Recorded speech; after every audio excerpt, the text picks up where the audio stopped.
오늘 제목은 공의가 물처럼 흐르게입니다. 아모스 5장 21절에서 24절 제가 한번 읽어보도록 하겠습니다. 내가 너희 절기들을 미워하며 멸시하며 너희 성회들을 기뻐하지 아니하나니 너희가 내게 번제나 소제를 드릴지라도 내가 받지 아니할 것이요 너희의 살찌인 희생의 화목제도 내가 돌아보지 아니하리라. 내 노랫소리를 내 앞에서 그칠지어다. 내 비파와 소리도 내가 듣지 아니하리라.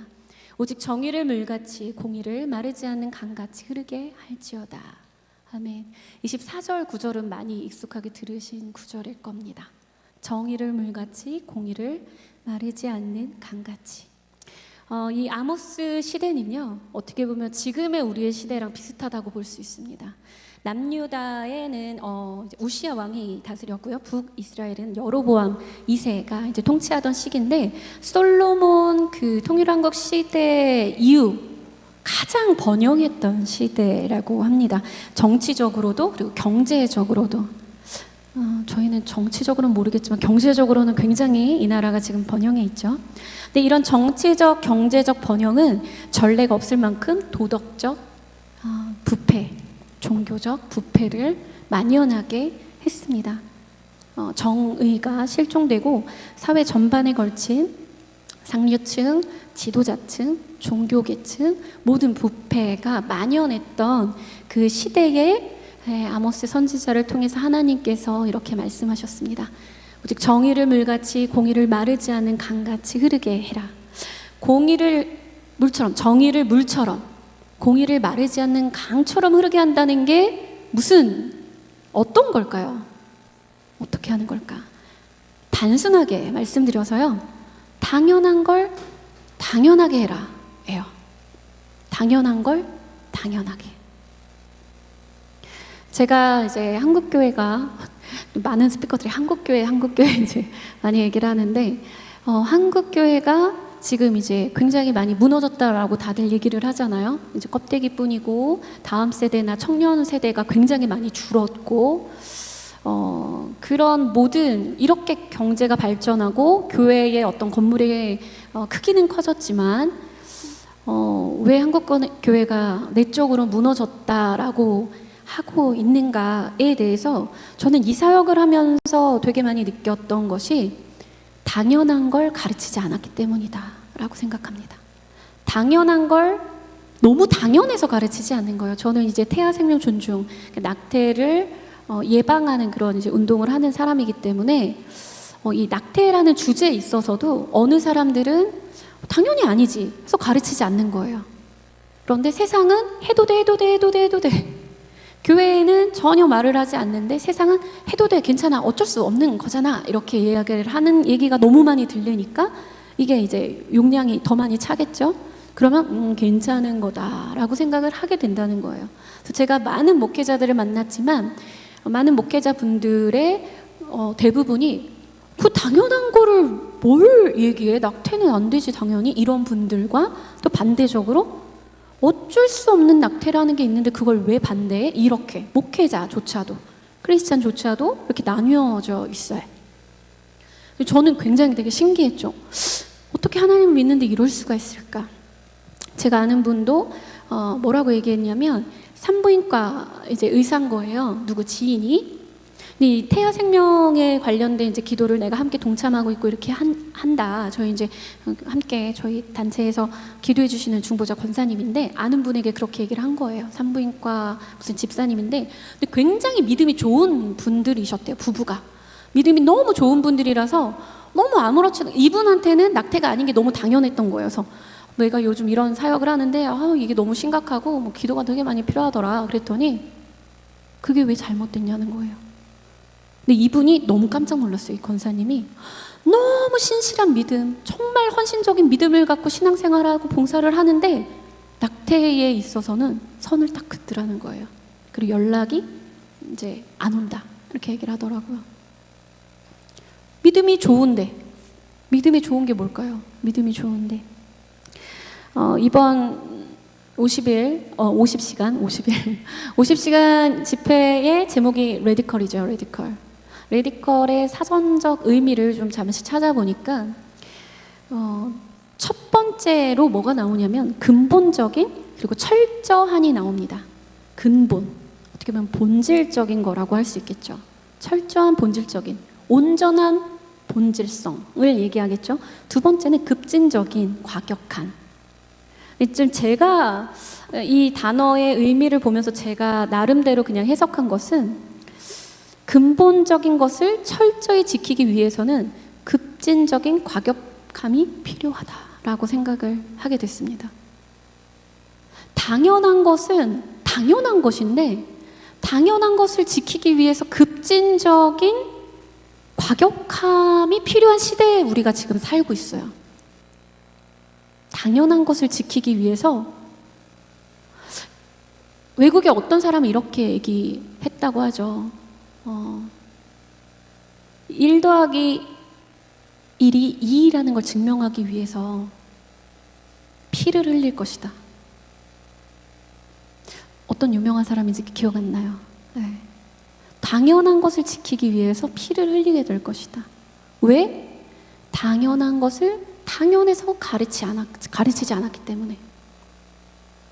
저는 교회가 무너진 이유는 그거라고 생각합니다. 너무 당연해서 경홀히 여기고 가르치지 않았기 때문에 진리를 거짓이라고 하고 가짜를 진짜라고 만드는 이 세상에 우리가 많이 노출이 되어 있기 때문에 우리는 그 영향을 받고 진리와 거짓을 분별하지 못하는 믿음이 좋은 크리스찬으로 살고 있는 것이죠. 분별하지 못하는 믿음 좋은 크리스찬. 믿음 좋은 것이 무엇일까? 잠언 22장 6절을 보면 마땅히 행할 길을 아이에게 가르치라. 그리하면 늙어도 그것을 떠나지 아니하리라. 우리나라 속담에도 있죠. 3살 버릇 80까지 간다. 근데 지금의 우리의 교육은 이 3살 버릇 80까지 간다의 기준에 맞춰서 철저히 근본적인 기준을 유지를 해야 되는 것인데, 세상이 이렇게 바뀌었잖아. 그러니까 이 기준을 이렇게 여기에 옮겨 놓는 거예요. 교육을 여기서부터 시작을 하는 거죠. 동성애 괜찮아. 성 정체성 괜찮아. 지금 시대 괜찮아. 너의 자유야, 너의 선택이야. 근데 그걸로 인해서 가정이 파괴되고 남녀 구성이 파괴되고 몸에 반대적인 호르몬을 주입해서 몸이 망가지고 정신적으로 피폐해지고, 이런 것들은 다 가린 채 괜찮아 라고 얘기하는, 마땅한 것을 가르치지 않는 시대 속에서 마땅한 것을 가르치지 않는 교회가 돼버린 것입니다. 그래서 레디컬한 신앙생활은요, 정말 믿음 좋은 신앙생활이라고 우리가 생각할 수도 있잖아요. 아니에요. 기본적인 신앙생활이에요. 정상적인 신앙생활이에요. 특별한 신앙인 것 같아요. 레디컬한 신앙을 추구, 특별한 신앙인 것 같고, 특별한 믿음, 특별한 헌신, 특별한 부르심인 것 같잖아요. 아니요. 모든 자에게 평범하게 부르신 부르심이에요. 왜? 마땅한 거니까. 당연한 거니까. 우리는 특별한 집회에 있는 게 아니고 특별한 기도를 하는 게 아니에요. 마땅한 집회를 진행하고 마땅한 기도를 하는 것이죠. 우리는 특별할 것이 없어요. 당연한 것을 하는 거예요. 하지 않았던 것을 하는 거예요. 당연한 것. 죄라는 것을, 이제 죄라는 해결을 그렇게 얘기하죠. 이제 죄라는 표현을, 관역을 비껴간 게 죄라고 하잖아요. 죄의 정의. 관역을 정확하게 맞춰야 되는데 이것을 비껴가면 죄라고 합니다. 근데 지금 시대는 어떻게 사람들이 하냐면, 활쏘기 대회를 만약에 해요. 어떤 사람이 그 가운데 정확한 그 가운데 지점을 안 맞추고 난 여기 맞춰야지 하는 사람이 어디 있어요? 어리석은 거죠. 나는 여기는 자신 없으니까 이렇게 맞춰야지 할 사람 없어요. 자신이 없어도 이 가운데를 향해서 쏘는 거예요. 그런데 내가 아직 잘 훈련되지 않아서 옆을 맞출 수는 있죠. 신앙생활이 마치 그와 같아요. 내가 정확한 온전한 믿음으로 살 수 없지만 그 온전한 믿음을 향해서 계속적으로 우리가 훈련으로 나아가고 화살을 쏘는 거예요. 믿음의 삶을. 근데 어떻게 요즘 세상에 저렇게 살아? 여성의 인권도 존중해야지 하면서 이렇게 쏘자 라고 어리석은 생각을 하는 시대에 살고 있어요. 누가요? 믿음 좋은 사람들이. 여러분들은 기독교인이죠. 크리스찬이죠. 크리스찬이라고 했을 때 많은 사람들이 나는 기독교인이니까 기독교 세계관을 가지고 있어. 천만에요. 기독교인이지만 세상적인 세계관으로 엄청 많이 살아가고 있어요. 우리는 그 영역을 하나님의 말씀과 임재 가운데 주님의 깨닫게 하심에 따라 이거를 발견하고 내어드리고 진리로 변화시키고 계속 교정해가는 삶을 살아요. 어떤 사람은 그래서 믿음 좋아 보이지만 이 영역은 내가 하나님께 맡겨드리지 않는 거예요. 아까 그 산부인과 어떤 의사처럼. 믿음이 좋은 것 같지만 내가 이 영역은 이건 아니에요. 자녀? 내 자녀는 하버드 가야 되니까 그건 터치하지 마세요. 내가 교회 봉사 열심히 할게요. 어떤 영역은 내어드리고 어떤 영역은 내어드리지 않죠. 왜냐하면 하나님에 대한 믿음이 없는 거죠. 하나님이 더 나를 잘하시고 나를 더 좋은 길로 인도하시고 내 자녀를, 우리의 삶을 더 하나님의 뜻대로 인도하실 거라는 믿음이 없는 거예요. 나를 구원하실 건 믿어. 좋아. 하나님 너무 좋은 분이야. 나를 구원하시다니. 하지만 내 자녀 그리고 이런 영역에서는 안 믿죠. 세상의 나라는요, 기준, 문화, 윤리법 모든 게 변해요. 기준을 계속 바꿔요. 기준이 되어야 하는 것을 이렇게 시류에 따라 계속 바꿔가기 때문에 저는 이 세상 나라의 모든 기준, 문화, 윤리법 이것을 저는 무질서라고 명명합니다. 근데 이 무질서는요, 혼란과 파괴와 위험을 가져다 주죠. 하지만 하나님의 나라의 기준은요, 이 관역은 바뀌지 않아요. 정확하게 그 자리에 있어요. 하나님이 태초에 천지를 창조하셨을 때부터 우리의 기준이, 우리의 수준이 떨어지는 거죠.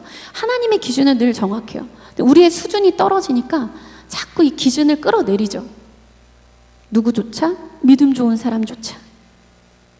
하나님의 기준은 바뀌지 않습니다. 그래서 이것은 바뀌지 않기 때문에 질서라고 얘기하고, 이 질서는 안전함, 평안함, 그리고 보존을 가져다 줍니다. 이제 좀 저의 사역과 관련된 주제로 조금 넘어와서 여러분들에게 질문을 할게요. 들어본 적이 있는 분도 계시지만, 여러분 결혼했어요. 결혼했다. 이제 감정이입을 막 하세요. 티 없어요? 자, 감정이입을 해서 내가 결혼했는데 예쁜 딸을 낳았어. 이 아기가 자라서 중학교 3학년이 됐네. 너무 예뻐.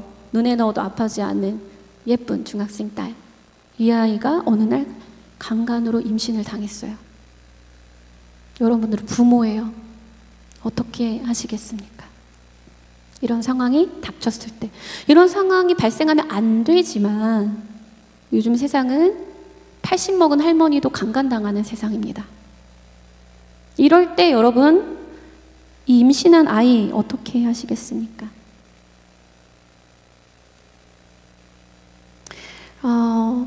먼저 이제 PPT를 좀 보려고 하는데요. 낙태를 성경적으로 어떻게 봐야 하는가부터 좀 살펴보도록 합니다. 먼저 낙태의 실체에 대해서 말씀을 좀 드릴게요. 약물 낙태는요, 2단계의 약을 먹어요. 첫 번째 약을 먹으면 아기를 그림이 미안해요. 똑같은 그림이 올라갔네요. 원래 하나는 이제 아기가 이렇게 굶어 죽는, 호르몬을 차단해서 굶어 죽는 사진인데 실수했어요, 제가. 그리고 두 번째 단계 약을 먹으면 이렇게 자궁 내막을 무너뜨려서 아기를 이렇게 배출시킵니다. 그래서 아기가 이렇게 실제 이렇게 손바닥 위에 있는 아기예요. 이렇게 한 10주 정도 된 아기의 모습이거든요. 심장이 충분히 뛰죠. 이렇게 배출시킵니다. 변기에 물을 내리고 버려요. 이게 약물 낙태고요. 여성에게도 굉장히 출혈이 있죠. 초기 낙태는요, 약물 낙태 또는 이렇게 흡입 낙태를 하는데요, 이렇게 관으로 빨아들여요. 진공 흡입. 그리고 요렇게 요 정도 때는 이렇게 발가락이 선명하게 다 있죠. 그리고 중기 이때는요, 이렇게 절단 낙태를 합니다. 흡입하기에는 너무 커서 이렇게 뜯어내고요, 머리도 이렇게 깨뜨려서 꺼집어냅니다. 그리고 이제 태반이 붙은 것들 막 긁어내겠죠. 그럼 자궁에 무리가 가겠죠. 그래서 이렇게 됩니다. 여러분, 영화가 더 잔인하니까 이 정도는 잔인하지 않아요. 후기 분만 낙태는요, 너무 컸을 때는 이렇게 잘라내지 못하고요, 아기를 독극물 주사해서 먼저 죽인 다음에 분만식 낙태로 아이를 꺼냅니다. 네, 그래서 독극물에 이렇게 타들어간 아기의 사체예요. 네, 낙태가 여성의 인권인가? 그렇지 않죠. 육체적으로 감염, 과다출혈, 색전증, 자궁 파열, 천공, 긁어내니까 구멍이 나고, 그리고 위장장애, 구토, 자궁송산 쇼크, 또 불임에 안 들어갔네요. 정신적으로 죄책감, 무력감, 수치감, 우울증, 외상 스트레스 증후군들이 많이 발생합니다. 그리고 낙태 비즈니스가 있는데요. 낙태는 여성 인권이 아닌 돈벌이입니다. 이게 외국에서 이게 적발이 됐어요. 아이 태아예요, 저게. 태아 부위별로 얼마씩 22,000불. 3,000불, 7,000불 이렇게 미국의 합법적인 비영리 낙태기관이 있는데 거기에서 낙태된 사체를 몰래 줄기세포 회사에 팔아 넘긴 게 적발이 됐어요. 그래서 이 법정에서 이 산부인과 의사가 증언을 한 것이 뭐냐면 좋은 값에 팔기 위해 살아있는 태아를 얻으려 산모를 위험에 빠뜨렸다. 이렇게 이야기합니다. 그리고 이렇게 시술, 동물과 이렇게 하이브리드 시술을 하고요. 그리고 여성을 가축처럼 다뤘다. 거기서 근로했던 사람들의 증언인데 미성년자 성매매 소녀를 방조했다. 뭐 이렇게 이야기를 하고 있어요. 이거는 시간상 좀 빨리 넘어가야 될 것 같은데 과학적으로 아니냐? 아니요. 정자와 난자가 만난 수정부터 생명이 시작되고요. 네, 그리고 지우는 것이 아니라 죽이는 것이고요. 95%의 낙태가 무책임으로 이루어집니다. 네, 흉악범도 사형이 폐지됐지만 낙태는 많이 이루어지고 있죠. 시험관 아기에 대한 윤리적인 문제가 있는데 이거는 좀 넘어가도록 하겠습니다. 시간상. 낙태 현황을 잠시 볼게요. 현재 대한민국은 초저출산 위험국인데요. 근데 낙태는 확대하려고 해요. 전 세계적으로요, 4,200만, 그러니까 우리나라가 1년에 한 번씩 없어집니다. 우리나라 인구가. 그리고 자살률이 하루에 이제 30-40명이면 낙태는 하루 평균 수백 명이에요. 적게 잡아도 하루 90명. 지금 연간 3만 건 정도 된다고 국가가 이제 발표는 했는데 사실은 불법 낙태 같은 것들은 들어가지 않기 때문에 더 많이 잡거든요. 그래서 거의 수백 명 된다라고 볼 수 있습니다. 인구 대비 선교사 파송률 대한민국 1위, 인구 대비 낙태율 1위, 자살률 1위. 네. 낙태는요, 많은 분들이 아실지 모르겠지만, 자기 아들들을 이렇게 불태워 바치는 인신제사, 과거 구약시대 때 인신제사와 같다고 보시면 됩니다. 왜냐하면 나의 부와 이 풍요를 위해서 자녀를 번제로 바쳤기 때문에, 낙태도 마찬가지잖아요. 내 미래를 위해서 낙태를 하는 것이기 때문이죠. 가장 악한 죄를 보통 뭐라고 하냐면 살인이라고 하죠. 살인 중에 가장 악한 것은 죄 없는 자를 죽이는 것이고 그 중에 가족을 죽이는 것이고 가족 중에 가장 연약하고 죄 없는 자를 죽이는 것 바로 낙태입니다.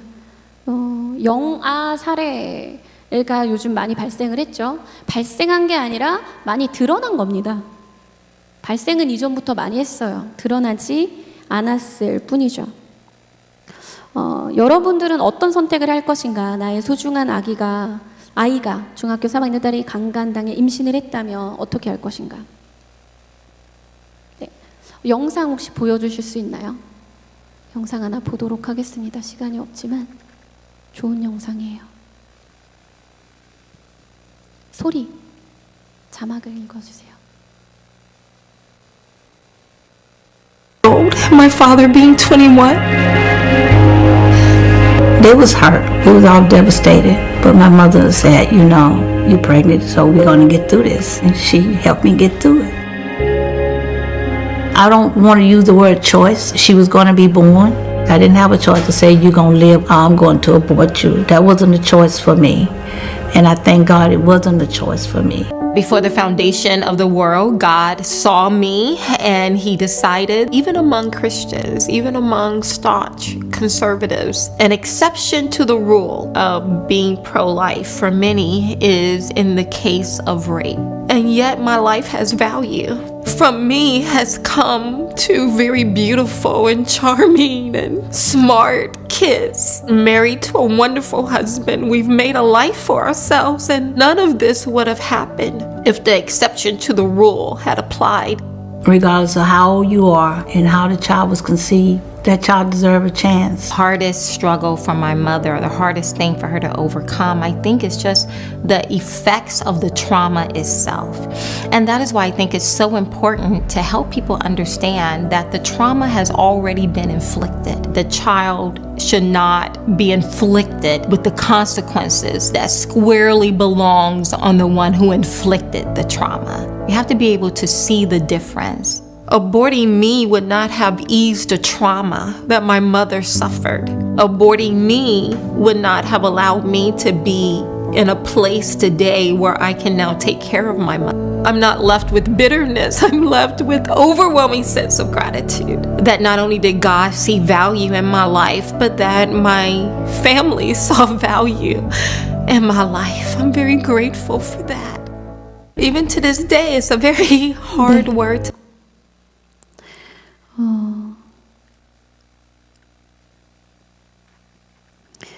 여러분들에게 좀 답이 되셨는지 모르겠습니다. 한숨 소리가 왜 들릴까요? 네. 여러분들은 이런 상황에 놓였을 때 어떻게 하실 수 있으실까요? 어쩔 수 없는 낙태가 있을까? 저는 하나님의 형상, 하나님의 자녀, 하나님이 이 땅에 보내신 그 자녀를 어쩔 수 없이 죽이는 상황이 있을까? 저는 의문을 갖고 있습니다. 분명히 예레미야 1장 5절을 보면 내가 너를 모태에 짓기 전에 너를 알았고 내가 배에서 나오기 전에 너를 성별했고 내가 선지자로 세웠다라고 이야기를 하시죠. 이미 알던 영혼을 하늘에서 주님이 알던 영혼을 이 수정과 함께 이 땅에 보내신 거거든요. 그래서 그때부터 지켜줘야 되기 때문에 그래서 이제 시험관 아기에 대한 이제 윤리적인 문제도 있다라고 말씀을 드린 건데요. 왜 이 뒤로 갔죠? 많이 넘어갔군요. 그래서 여러분들은 넘어가야 되겠는데 잘 안 되네요. 네. 교회에서 많은 분들이 천하보다 귀한 한 영혼을 구원하자라고 전도에 열심을 내잖아요. 그런데 교회 안에서도 조차 저렇게 낙태가 암암리에 이루어지는 거에 대해서는 영적인 눈으로 보지를 못하고 있다라는 것이죠. 이러한 교회의 모습을 만들게 된 이유는 당연한 것을 당연해서 말하지 않았기 때문이라고 저는 생각을 합니다. 여러분들은 복음의 씨앗을 어느 땅에 뿌리기를 원하십니까? 성경은 분명히 기록되어 있는 것처럼 죄 없는 자들의 피들이 흘려져서 이 땅을 더럽게 했다라고 이야기합니다.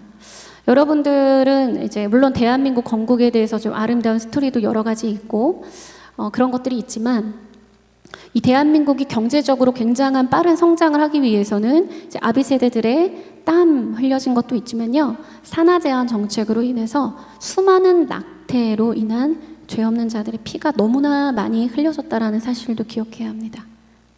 네. 만약에 온전히 진리에 순종하는 크리스찬으로서 물론 이제 우리가 뭐 복음을 받아들여서 이 기간이 좀 짧기 때문에 성숙하는 그 기간이 있기는 하죠. 어쨌든 그런 거를 둘째치고 온전한 신앙생활을 해왔다면 낙태가 이루어질 수 있을까? 그랬다면 한국교회가 이 내적으로 무너지는 일들이 발생할 수 있을까? 저는 그렇게 생각합니다. 수많은 낙태들이 이루어졌어요. 그리고 지금 우리도 복음의 씨앗을 이 땅에 뿌리고 있습니다. 하루에 수백여 명이 죽어가서 흘리는 이 피가 가득한 저주받은 땅에 복음의 씨앗을 뿌리고 있죠. 지혜로운 자는요, 이런 땅에 씨를 뿌릴까요? 아니요, 땅을 정화시킬 것입니다.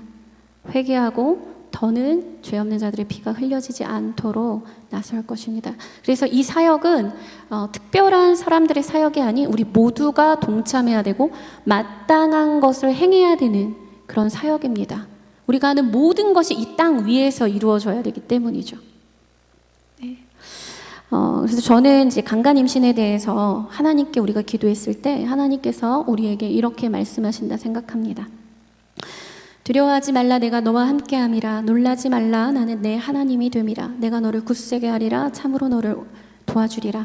참으로 나의 의로운 오른손으로 너를 붙들리라 라고 말씀하시는 주님을 저는 믿습니다. 여러분들이 믿는 하나님은 어떤 분이신지 모르겠어요. 지금 시간이 별로 없지만 짧게 이 나라에 대해서 잠깐 먼저 말씀을 드리고자 한다라는 것은 그동안은 안 넘어가네요. 그동안은 불법이었었어요. 낙태가 불법 중에 이제 불법으로 많이 이루어졌었어요. 근데 조만간 합법적으로 어느 정도의 아기는 죽여도 된다라는 개정안이 올라갈 거예요. 저는 이것이 굉장히 한국교회가 대대적으로 회개할 일이라고 생각합니다. 어느 정도는 죽여도 돼라는 게 법적으로 허용된다라는 것은 왜 위험한 것이냐면 므낫세 왕의 이야기를 한다면 유다를 망하게 한 므낫세의 악행 때문에 유다가 망했거든요. 므낫세가 자신의 아들들을 번제로 바쳤고 그리고 국민들로 하여금 걔네들도 이렇게 번제를 바치도록 인도한 왕이에요. 다른 왕에게서도 많은 우상 숭배들이 기록되어 있지만 므낫세 왕에게 특별히 더 기록되어 있는 죄가 바로 인신제사인데 자신의 아들들도 바치고 백성으로 하여금 이 인신제사에 동참하게 한 죄가 있습니다. 그래서 예루살렘 이 끝에서부터 저 끝에 이르기까지 죽은 이들의 피로 흠뻑 젖어 있었다. 그래서 주님께서는 유다를 멸망시키기로 하셨고 그 이후에 요시야 왕이 뭔가 좀 선왕으로서 정치를 했죠. 그럼에도 불구하고 유다를 멸망시키기로 한 걸 내가 돌이키지 않을까? 왜? 므낫세가 너무나 주님을 경노하게 하셨기 때문에. 그렇지만 감사하게도 회개하는 므낫세를 하나님께서 받아주십니다. 므낫세가 끌려갔을 때, 바벨론으로 끌려갔을 때 고통 중에 겸손히 하나님을 찾았대요. 신기해요. 그렇더니 하나님께서 그 기도를 받으시고 간구를 들어주셔서 다시 돌아오게 해서 왕이 되게 하셨다. 그제서야 므낫세는 주님만이 하나님이시라는 것을 깨달았다. 저 같으면 므낫세를 용서하지 않을 것 같아요. 수많은 죄악의 피를 흘리게 함. 근데 하나님께서 므낫세는 용서했지만 이 죄 없는 자들이 흘려진 이 피로 더러워진 황폐한 땅도 갑자기 좋아지게 하셨을까요? 그렇지 않아요. 사람에 대한 용서는 있지만 이 저주는 그대로 임하는 것입니다. 제가 정말 감동받아서 만든 찬양으로도 만든 구절인데요. 이사야 57장 15절에 이사야가 쓴 거죠. 이사야는 므낫세 왕 때 므낫세로 인해서 저렇게 톱으로 켜서 죽임을 당했어요. 근데 그때 이사야가 하나님의 이 말씀을 대언할 때 뭐라 그랬냐면 지극히 존귀하며 영원히 거하시며 거룩하다 이름하는 이가 이렇게 말씀하시되 내가 높고 거룩한 곳에 있지만 또한 통회하고 마음이 겸손한 자와 함께 있다. 겸손한 자의 영을 소생시키고 통회하는 자의 마음을 소생시킨다. 어떻게 보면 이 말을 하고 죽은 거죠? 므낫세 시대에 므낫세에게 전하는 메시지겠죠? 전 므낫세가 이걸 기억했을까라는 생각이 들더라고요. 나중에 겸손히 통회하는 심령으로 돌아왔다 하나님이 용서해 주셨어요. 그래서 우리 교회 안에 많은 낙태 유경험자들이 있습니다. 그들을 정죄하는 것이 결코 아니죠. 나도 너를 정죄하지 아니하노니 가서 다시는 죄를 범하지 말라 하시니라. 찬양팀 나와주시겠어요? 낙태 유경험자에게 그리스도의 용서와 사랑을 우리 므낫세조차 용서하시는데 그리스도의 용서와 사랑 우리가 전해야 하고요. 그리고 죄로부터 자유를 얻은 자, 죄로부터 자유를 얻은 그들이 생명을 살리는 자리로 나아갈 수 있도록 세워야 합니다. 그리고 그리스도의 사랑으로 위기 임신 여성과 아기를 섬겨야 하는 것이죠. 이런 사역을 하면 우리 교회는 그럴 여유가 없고 우리는 그런 여력이 안 되고 하나님의 능력이 그거밖에 안 되는 거예요. 그 교회가 믿는 하나님은. 물론 여력이 안 되고 어렵죠. 하지만 하나님께서 정말 원하시느냐, 하나님께서 인도하시나, 하나님께서 기뻐하시는 일인가, 그럼 하나님이 도우시겠지. 우리가 이 여성을 돕고 섬기는 거에 뭐 재정적으로 부족하고 많은 것들이 어렵지만 생명을 살리는 것이 하나님께서 원하시는 일이니까 이것을 행할 때 하나님이 분명히 도우실 거야 라는 믿음이 진정한 믿음이 아닐까요? 저런 건 특별한 사람이 하는 거지. 특수사역이지. 우리가 할 수 없어. 우리 교회는 아직, 우리 교회 비전은 그게 달라요. 저는 교회마다 이게 비전이 있다라고 생각해요. 최근에는 뭐를 깨달았냐면, 교회마다 이제 이름이 있잖아요. 근데 동네 이름을 가진 교회도 분명히 있어요. 하지만 성경적으로, 실제적으로 신약 성경을 보면 그 동네마다 교회가 세워지는 이유는 그 동네를 하나님의 나라로 변화시키기 위함이거든요. 복음의 본질은 하나님의 나라가 이 땅 가운데 임하게 하려고 하나님의 나라의 가치관으로 살아갈 때 하나님의 나라가 임하는 거잖아요. 하나님 나라 임하소서 노래한다고 하나님의 나라가 임하는 것이 아니죠. 반주 좀 해주세요. 하나님의 나라는 우리가 찬양한다고 임하는 것이 아니라, 찬양 중에 임하시기도 하죠.